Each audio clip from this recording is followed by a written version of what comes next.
another gun? I'm sorry, David. I've been up for like 200 hours. I'm starting to see some weird shit. What kind of shit? They call me Cuban Pete. I'm the king of the rumba beat. When I play the maracas, I go chick, chicky, boom, chick, chicky, boom. Matt, you need to go to sleep. Or at least put down the gun. No! Every Halloween, man, they get me. They're not getting me this year. That Halloween was a week ago. That means you would have been up for... Okay, no, that makes sense now, actually. I get that. Every year, they spook me. They gonna spook me this year. No, they're not going to because they can't spook somebody who knows what's coming. So if you get spooked, you'll go to bed? Yeah. Okay. Hey, Matt. Huh? Oh, no. Review time. Spooktacular. Ooh, spooktacular. Get up.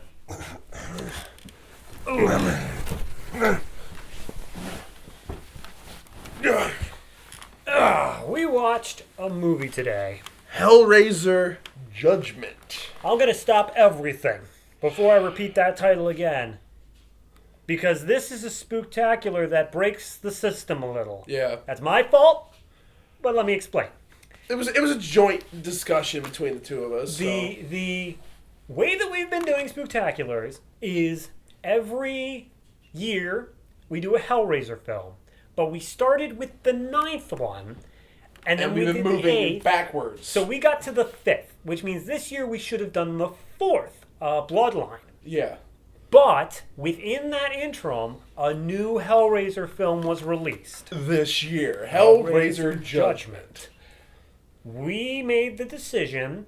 I pushed for it more, and we came to the conclusion that it had worse ratings, and it was better to do Hellraiser Judgment, and then next year we'll go back and do number 4. Yeah.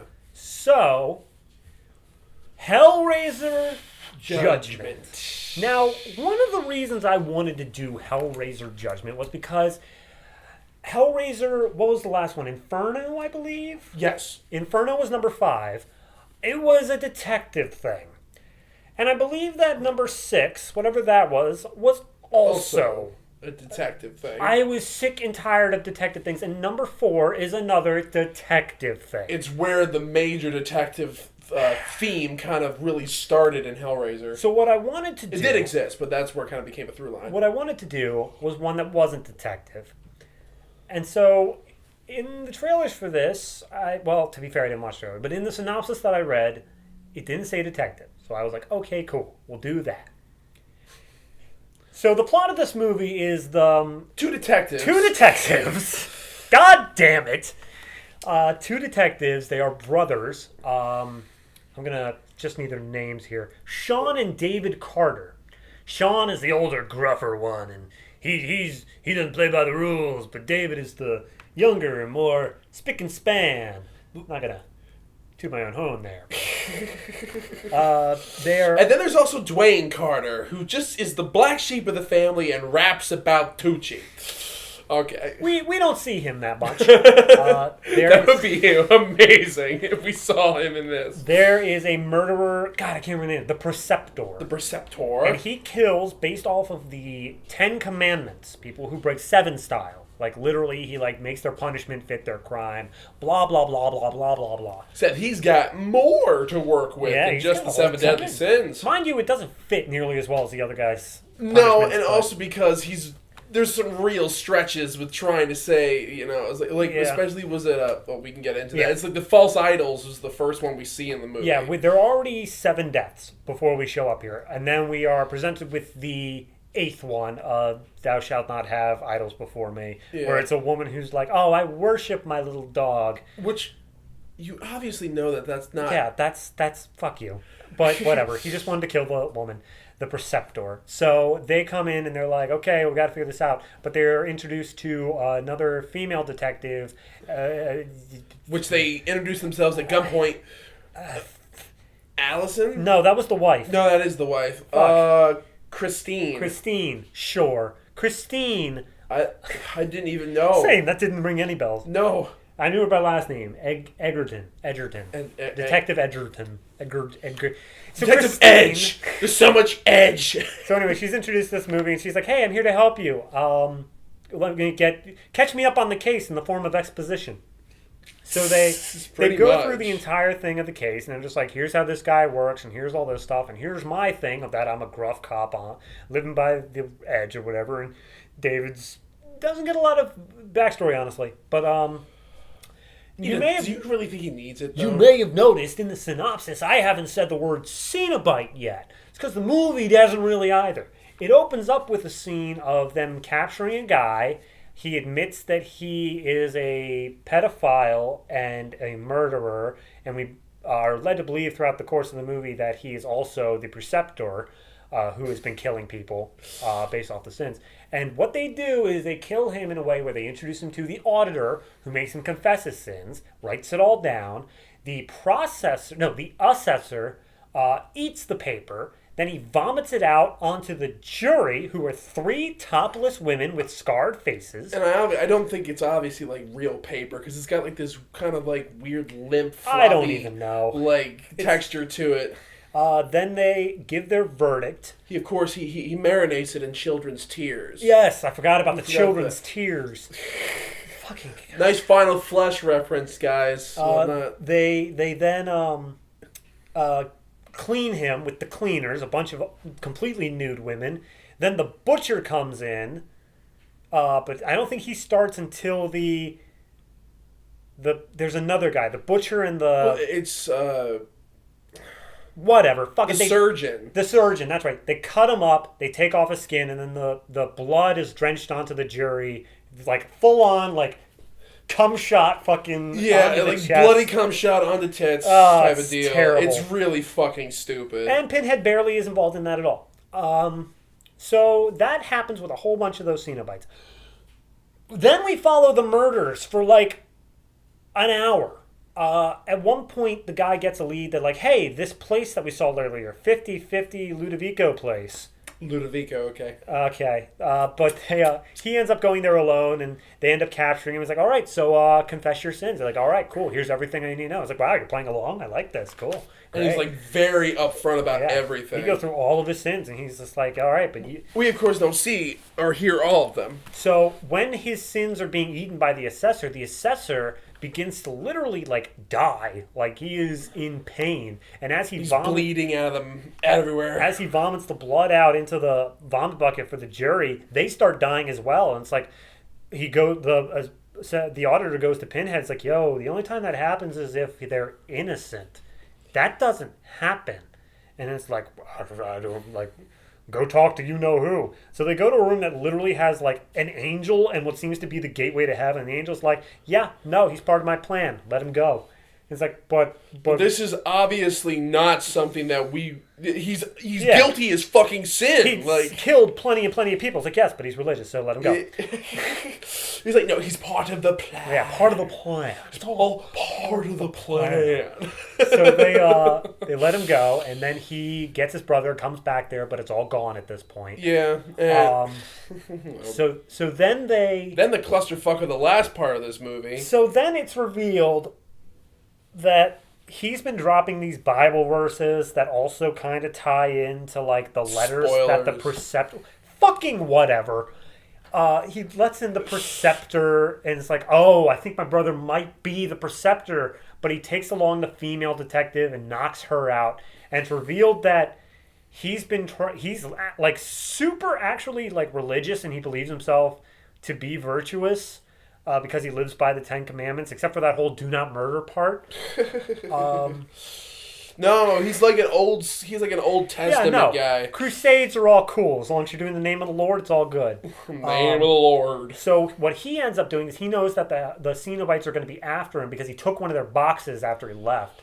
The Lamarck configuration. And he decides to not blackmail. He decides to trick his brother into showing up. And then he also has his wife there. His wife and him have been on the rocks constantly. Like they're not talking. They're barely doing anything. They almost have sex at one point, but then like he sees the Cenobites and it like scares him too much. I guess he scares his boner away. So he tricks his brother and his wife to be there, and it turns out that the brother and the wife actually had an affair behind his back, and so he gets them to open up the box that the Cenobites are after them instead of him. and he's willing to make a deal for that. And the Cenobites are like, fuck you, that's stupid. Pinhead's like, yeah, we're going to kill them, but we're also going to kill you too. But before they do kill the brother and the wife, but before they can kill him, the angel from before steps in and it's like, yo, he's part of our plan. He's killing the wicked. This is like sin that's ordained by God. And Pinhead's like, that's not a fucking thing. Fuck you. I want to kill him. He's like, nah, man, let him go. It's all part of his plan. So apparently Pinhead still answers to God, which I guess makes sense, but whatever. No.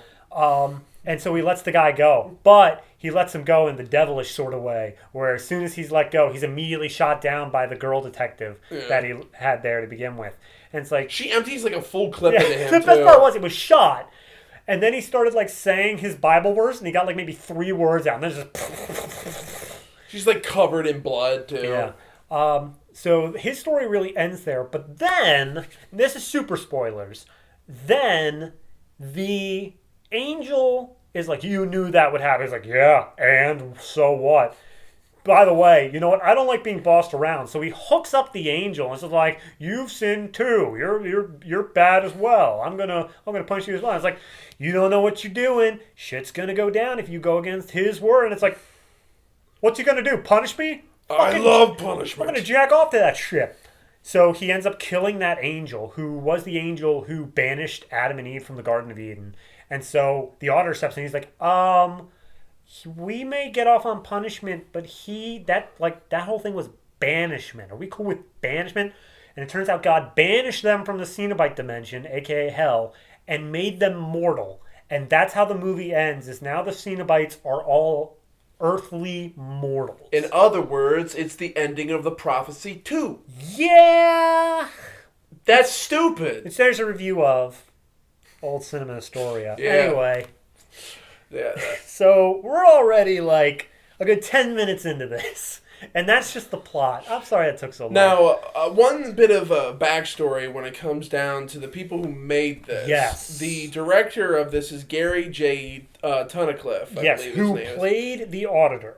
Now, the thing is, though, he not only was the writer and director of this movie, he also was the writer of Hellraiser Revelations, which was got episode 9, which is what we started out on. But he has a deeper history of that. He's been the special effects guy on the Hellraiser series since 2000. True, and he's been in so much fucking shit when it comes down to his makeup department. He's primarily a makeup artist. Yeah. Which in and of itself, the makeup design and the special effects makeup and whatnot is not bad in this.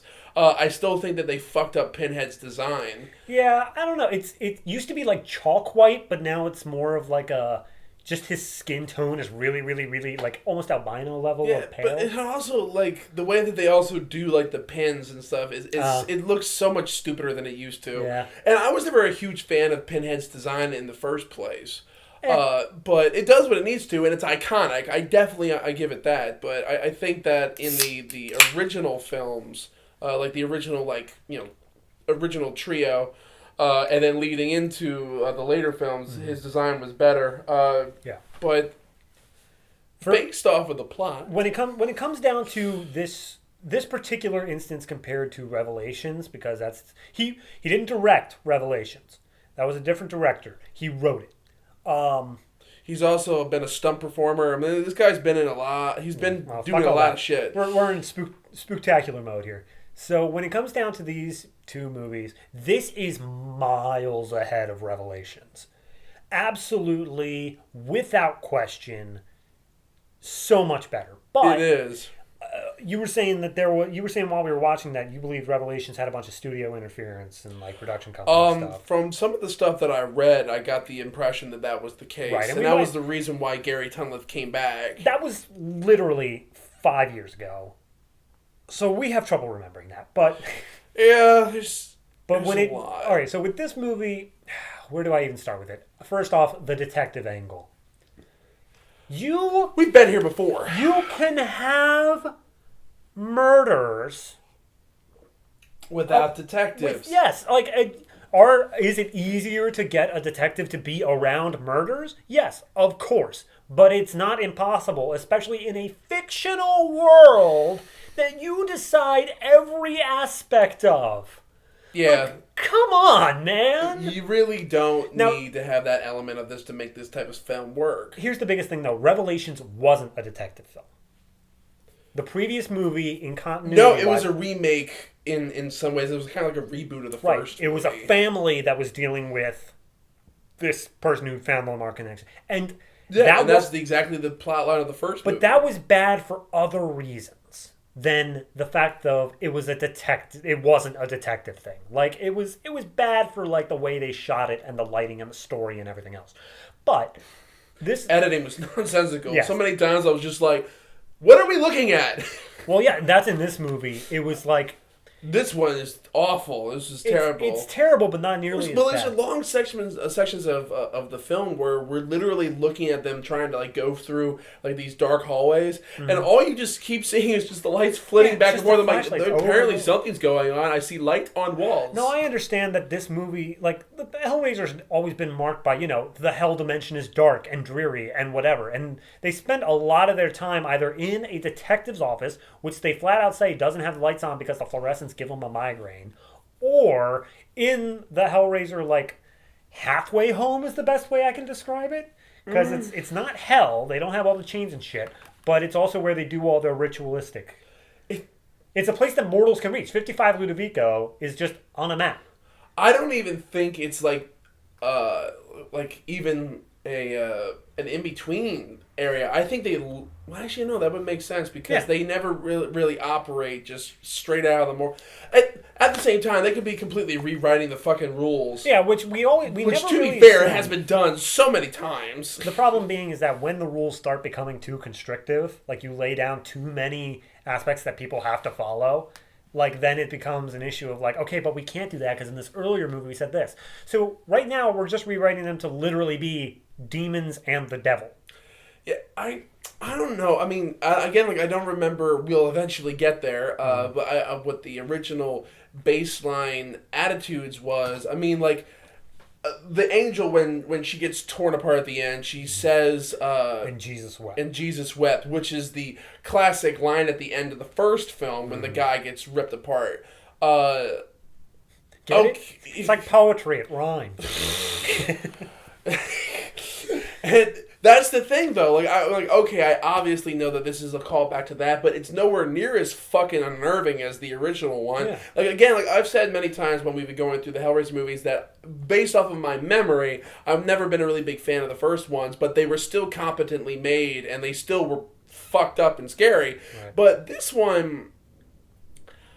I don't know. It's really weird, too, because one of the problems that we've had before with previous Hellraiser movies is that they barely have anything to do with the Cenobites. Right. And this one actually has much more to do with the Cenobites than a lot of the other movies. The only difference being it's all mostly one Cenobite. It's the auditor. one. Yeah, it's the auditor. Played by the director, if that gives you anything. But. Yeah, and in and of itself, it's not a bad role. He's a fine character, and I like his concept of someone he's basically the St. Peter at the gates. Yeah, sort of thing, but for the other side. There's just elements to it, like he's with him hooking up the people to the typewriter and it draws the blood and stuff like that. Like this is like Harry Potter did it first, bitch. It's like it was like a combination of Harry Potter and Saw, and it got. So for me, it got so gimmicky so quickly. Yeah, for me, like that first, it was 12 minutes before we got the opening titles. Yeah, and stop doing that. All of that was spent on that first guy.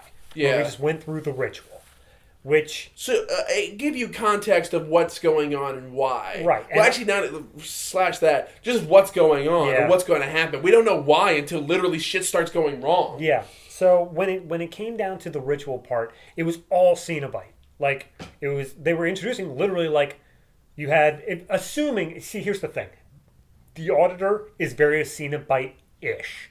He's got a lot of slash marks on his faces, and like he's got some bondage gear. Like he seems to be a Cenobite, but the assessor is literally just a fat dude. Yeah, like he has no slashes. He has nothing else wrong with him. He's not destroyed in any way, as far as I can tell. It's just he's fat. He eats the paper and he throws up. That's it. Yeah. So it's hard to tell where's the line between who's the Cenobites and who's just like the people that are working for them or with them at this point. It's it's hard to tell where that is because if that's the case, the first real Cenobite we see, except for a single shot of Pinhead, which they repeated in this movie twice, the first real Cenobite that we see is once the detective is taken in to be punished. Not counting the butcher. The butcher was in the first scene. I'll give you that. But not counting that one, we see the Chatterer. And that's only after the detective has been taken in. He's caused the assessor to fall ill, and the auditor's going to see if Pinhead thinks that he's innocent. He just passes by him. And so you're just like walking by, and then the same thing with the two sister ones with like the stapled up faces. That stuff just passes by so quickly that it's fair. We don't get the like actual real Cenobite stuff until again the last part where they activate the Lamar configuration. See, I think that the use of the Cenobites in this movie, which is funny that this guy's had such a long history with Hellraiser, that honestly I think that he's missing the fucking point. And I understand this might sound a little cocky, but at the same time, like, just stay with me for a moment. The use of the Cenobites, it kind of reminds me how the second Silent Hill movie was. That you have a bunch of things that are iconic to the franchise. The YouTuber Nitro Rat talked about this when it came down to later Silent Hill titles using characters from previous ones because everyone recognizes them without fully understanding why they're supposed to be there. Right. Now, I'm not saying that the Cenobites have a kind of like an allegorical, symbolic representation for each one, but that was the impression that I got, that every single one has a specific type of pain / pleasure that they enjoy. That's why they're all different. But the problem is, yeah, they stand around and do shit, but why even bother adding new characters when you already have the bulk of people there and you're not doing anything with them? That was the problem I also had with Revelations as well. And a lot of the other ones, like, was it like Hellworld, obviously? It was like, they'll just show up. Like, with the Cenobites toward the end, they just kind of show up and look creepy around, but they don't do anything. See, that's my thing, is that I feel like they looked at it, so the initial movies came out. You don't use your assets. The initial movies came out, and I feel like it was a split between people who liked it for the horror torture porn aspect of it, like just all the hooks and everything and stuff like that, and people who liked it for the Cenobite sort of lore. I think that we like it more for the Cenobites than I can appreciate both sides, but I can appreciate, but I feel like we lean towards the Cenobite. But also think about this: in the first part of the movie, they keep up a lot of the gore scenes really heavily, especially the scene where, you know, the woman who idolizes the dog, the dog was in her, so they had to rip the dog out and stuff like that. So like that was a really well done piece of effects. But after a certain point, the gore just stops. Until like the last scene where the spikes are coming out, and chains are coming out and hitting people. But other than that, like, this isn't really a focus on the gore either. This is somebody who really loves the universe. And don't get me wrong, I see the appeal of it. And like, this is one of the first movies that we've done that pretty much immediately sets up a sequel. Like, everything else kind of leaves it open-ended. It's like, will they return? But this one's like, no, they're mortal, they're on our world, and they even have a post-credit scene where the auditor kills 2 Jehovah's Witnesses. So it looks like that only Pinhead is the one who well, does maybe this. because he was living in a different house. He was in Germany now, so it is possible he is a mortal. Just he slashed his own face up. But at the same time, I don't know if there is any other ones, because all of the other previous Hellraisers that we've watched has nothing whatsoever to do with a fucking heaven versus hell type deal. This is new. I've always gotten the understanding, and this is just, again, this is based off of my knowledge, and I did read the original short story, Hellbound Heart. And again, it's been years since that, so I don't really remember it that well, but I knew for a fact that these are not people from hell. They're from a dimension where pain and pleasure are completely connected. And it's kind of like an alternative plane of existence. It's not like this is hell. Calling it Hellraiser was just a very effective way of trying to, like, boil down what these types of characters are. By making the Cenobites now essentially the demons torturing the people because they're bad and they deserve it. Yeah, instead of ruins like opening their eyes to the pleasures of the pain. Yeah. Then it's the Cenobites are now not something special. They're something. They're a pop mechanic that's just put in there to just push along the gore. They are quite like it. They are demons. They are literature demons of sitting there to punish evildoers, and that's fine if you want to have that. But that's not what the Cenobites have been for a good 2 decades now. No, and so. It sucks because, honestly, there were a few moments here where I'm like, this could have been interesting, but it probably, honestly, do you would just have want to worked. get the final thoughts then? I guess so, because, there's not much to say when it comes down to the acting is okay. It's admirable for what they're able to do.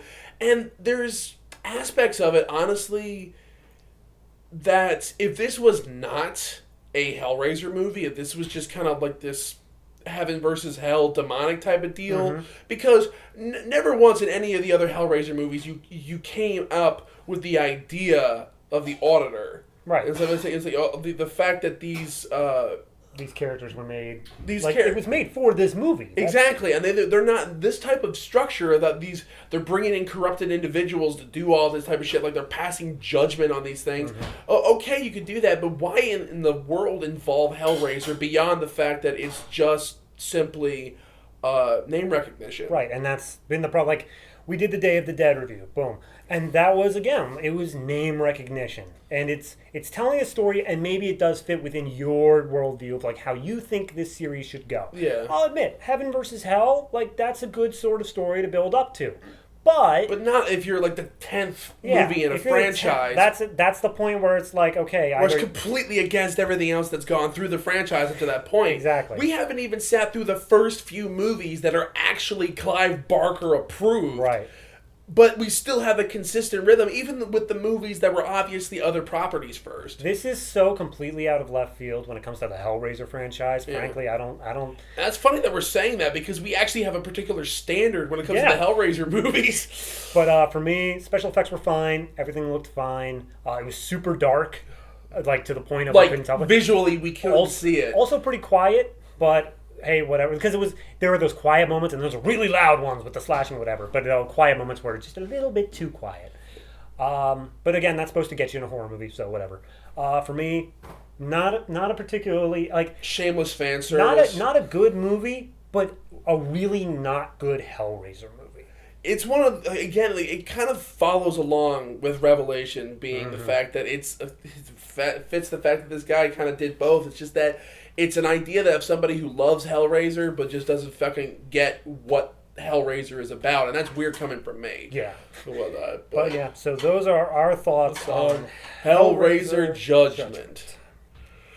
And I am going to bed. Good. Get some sleep. I will be up in a minute.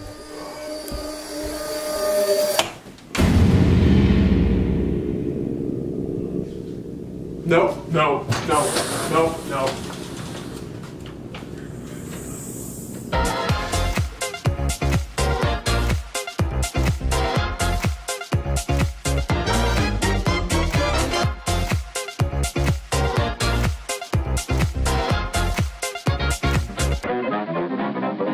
Made possible by contributions from viewers like you. Thank you.